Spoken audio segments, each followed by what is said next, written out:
SNESdrunk. Hi there, I've gotten like 3 dozen requests for this video, so let's take a quick look at every Super Nintendo and Super Famicom game featuring a Disney character, movie, or TV show. Let's just start with all the games featuring Mickey Mouse as the lead character, starting with A Magical Quest starring Mickey Mouse made by Capcom. This is a game that starts out slowly. It seems pretty bland in the first level, just another paint-by-numbers platformer, but the game gets better and better the further you progress, as Mickey unlocks different outfits that enable certain powers like projectiles, a grappling hook, and a fire hose, among other things. The level design also complements these abilities very well. Mickey's Magical Quest may be rather short and bare bones, but it's still a fun playthrough today.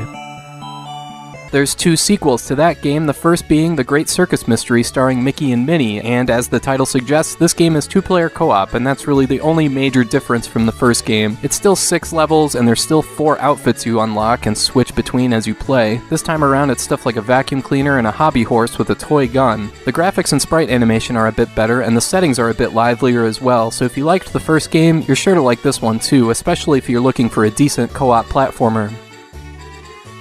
However, you might be even better off with the third game in the series, which was only released for the Super Famicom and never left Japan. It's Mickey to Donald Magical Adventure 3. Again, this is more of the same kind of stuff, but there's minor changes to the level layout here and there that allows for a bit more exploration, including bonus rooms that can get you some extra items. The outfits this time around are fantastic, like this medieval-style knight armor. Mickey looks like a typical knight, while Donald just has a barrel and a bowl. The thing is, though, Mickey's armor is so heavy he sinks in water, while Donald is able to float. There's all sorts of minor touches like that here that really make the game feel complete. So if you're going to play any of the 3 Magical Quest games, the third game is probably the best. Since we're talking games that never left Japan, there's also Mickey no Tokyo Disneyland Daiboken. This one's a bit of a departure, developed by GRC instead of Capcom, but it's just as brief with only 6 levels. What makes this one stand out is that Mickey has a tank on his back that fills balloons with either water or helium. Water balloons can be used as projectiles to take out enemies, and helium balloons allow Mickey to float and quickly zip around each level. This game is predicated on exploration more than anything, so you'll be using the helium balloons quite a bit. The controls can be a bit tough to get used to, but this is still a good game worth checking out. Let's go back to North America with Mickey Mania, The Timeless Adventures of Mickey Mouse. This is such a great idea for a game. You play as Mickey visiting some of his past cartoons, starting all the way back with Steamboat Willie and making your way toward more recent settings. The visual design here is inspired, featuring some great sprite animation. The platforming, though, is a bit bland. The game isn't very challenging at all, and the SNES version only has 5 levels. Plus, there's loading time. Really? Ugh. If you really want to play Mickey Mania, you're better off with the Sega Genesis version. That's got an extra level, no loading time, as well as wider resolution so you can see more of Mickey's world. This is an okay game on SNES, but you're better off with Sega on this one. Next is Mickey's Ultimate Challenge. This is a puzzle game that's clearly intended for a younger audience. I'm talking like 8 or younger, and I don't think too many kids that young are watching a video about Super Nintendo games of all things. So I'll just say that this game is okay. It accomplishes what it sets out to do, and it does it better than some of those god-awful educational Mario games. For example, one puzzle has you jumping on books in alphabetical order, another is a simple card matching game, another is like Simon Says. So yeah, Mickey's Ultimate Challenge is clearly intended for kids, so most people watching this aren't going to get much out of it. To wrap up the Mickey Mouse games, there's a game called Mickey's Playtown Adventure, A Day of Discovery. This one was cancelled despite being completely finished, and that's too bad because this features riveting action like Mickey putting away his clothes, picking carrots, and cooking stuff. Again, this one was clearly intended for kids, but if you're looking for a game like that, you're probably better off with Mickey's Ultimate Challenge. Let's move on to another Disney character. Donald Duck had a couple Super Nintendo games, starting with Maui Mallard and Cold Shadow. This one actually originated on the Sega Genesis, so you could argue you're better off playing that version, but this is still a perfectly good game. Rather than settle for just a run-of-the-mill Donald Duck platformer, this game sees Donald playing as 2 different monikers, the detective Maui Mallard and his alter ego Cold Shadow, who's got crazy ninja skills. Regardless of what platform, the sprite animation here is fantastic and the highlight of the game. However, this is another game that starts out kinda slowly. You only play as Maui Mallard the first level, but after that you can switch between the 2 characters, and the level design is cleverly done, so you have to use each persona's unique abilities to progress through the game. This is a game well worth checking out.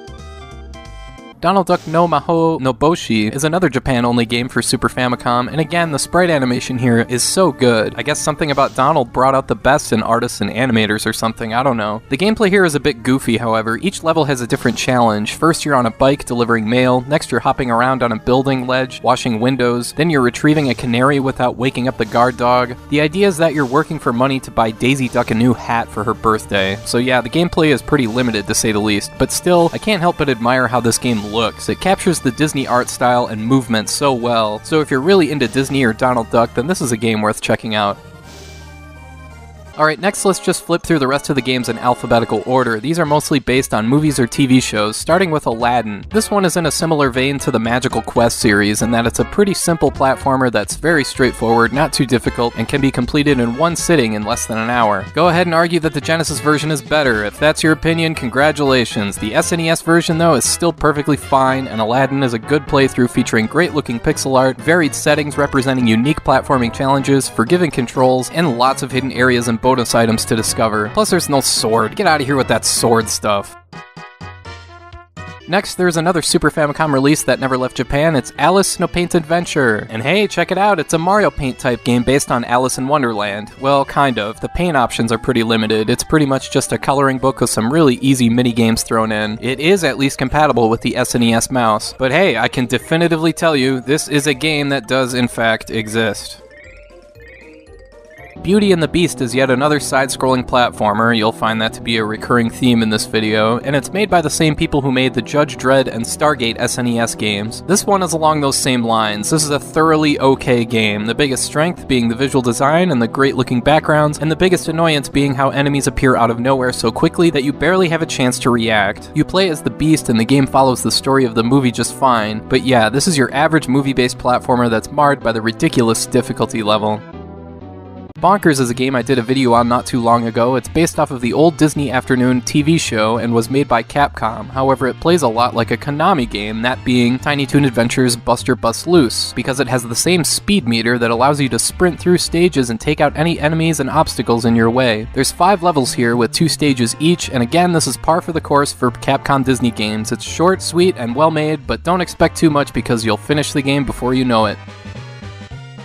Goof Troop is in the same boat as Bonkers. It's based on a Disney Afternoon TV show and developed by Capcom, but this is a top-down action game predicated on solving puzzles to move on to the next area. This is easily one of the best games on this list and one of the best multiplayer games on the Super Nintendo because it has both players working together to open up pathways while taking out enemies. Don't get me wrong though, this game has every bit as good of a single-player experience as well, which just goes to show how cleverly designed Goof Troop is. There's 5 levels with a boss fight at the end of each and a password system to track your progress, and you use everything around you to get by. Pots, boards, barrels, keys, and tools like shovels and hook shots. If you like simple puzzle-solving action games like this, then Goof Troop is a must. It toes the line between a simple, straightforward interface with smart puzzle design.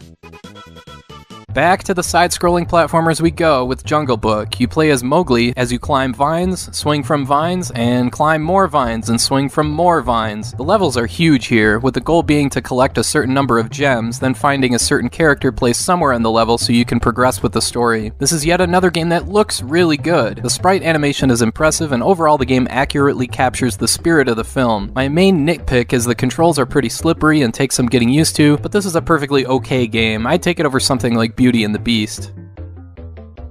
Next we have The Lion King, and if you remember, I listed this game as one of the toughest on the Super Nintendo. This is one of those games that could be okay, as long as you're okay with spending hours mastering it, like this section here, where you have to be insanely precise with grabbing onto these hippo tails, or this section here, where you have to arrange the monkeys a certain way so they throw you in the correct direction. I mean, come on, this game is just ridiculous. I can't call it bad, because there are some redeeming qualities here, like the music, and of course, like every other game on this list, it looks fantastic, but the difficulty here is a deal breaker.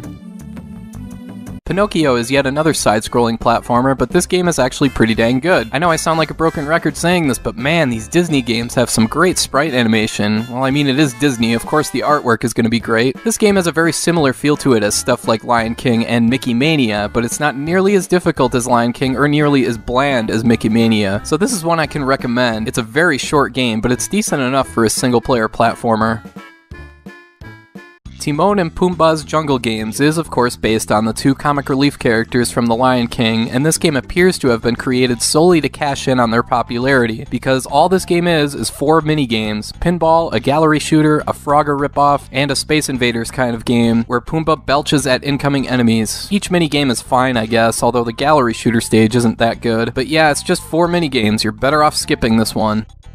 Finally, we come to Toy Story. This is a pretty impressive title. It manages to capture the unique Toy Story visual style accurately in a 2D environment. I mean, this has kind of a Donkey Kong Country vibe to it. Unfortunately, the controls aren't that great, but there is at least some variety in the gameplay. There's a couple levels where you guide a remote-controlled car, there's a couple racing stages, there are stages that are almost like a one-on-one fighting game where you have to get Buzz Lightyear to come down from his coke binge, I guess? I mean, geez, settle down. And there's also a first-person perspective stage where you have to get through a maze, which is pretty interesting. Toy Story is a really ambitious game, not your generic movie game fodder. The controls for the platforming take some getting used to, but there's a lot here, so it's worth checking out.